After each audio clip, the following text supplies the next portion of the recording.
পেয়েছি ইসরায়েলের বন্ধু রাষ্ট্র হলো আমাদের পার্শ্ববর্তী প্রতিবেশী রাষ্ট্র ইন্ডিয়া, ভারত।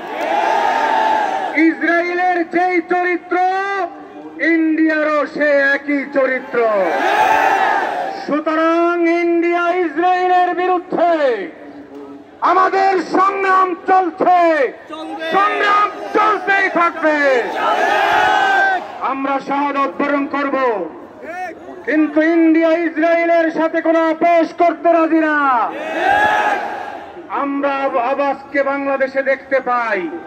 ইন্ডিয়ার গোলাম ছিল বাংলাদেশের হাসিনা সরকার, সে হাসিনাকে পুনর্বাসন করার উদ্যোগ নেওয়া হয়েছে। পরিষ্কার বক্তব্য আমাদের, ইন্ডিয়ার দালাল হাসিনাকে যারা পুনর্বাসন করতে চাইবে, বাংলাদেশে তার স্থান হবে না।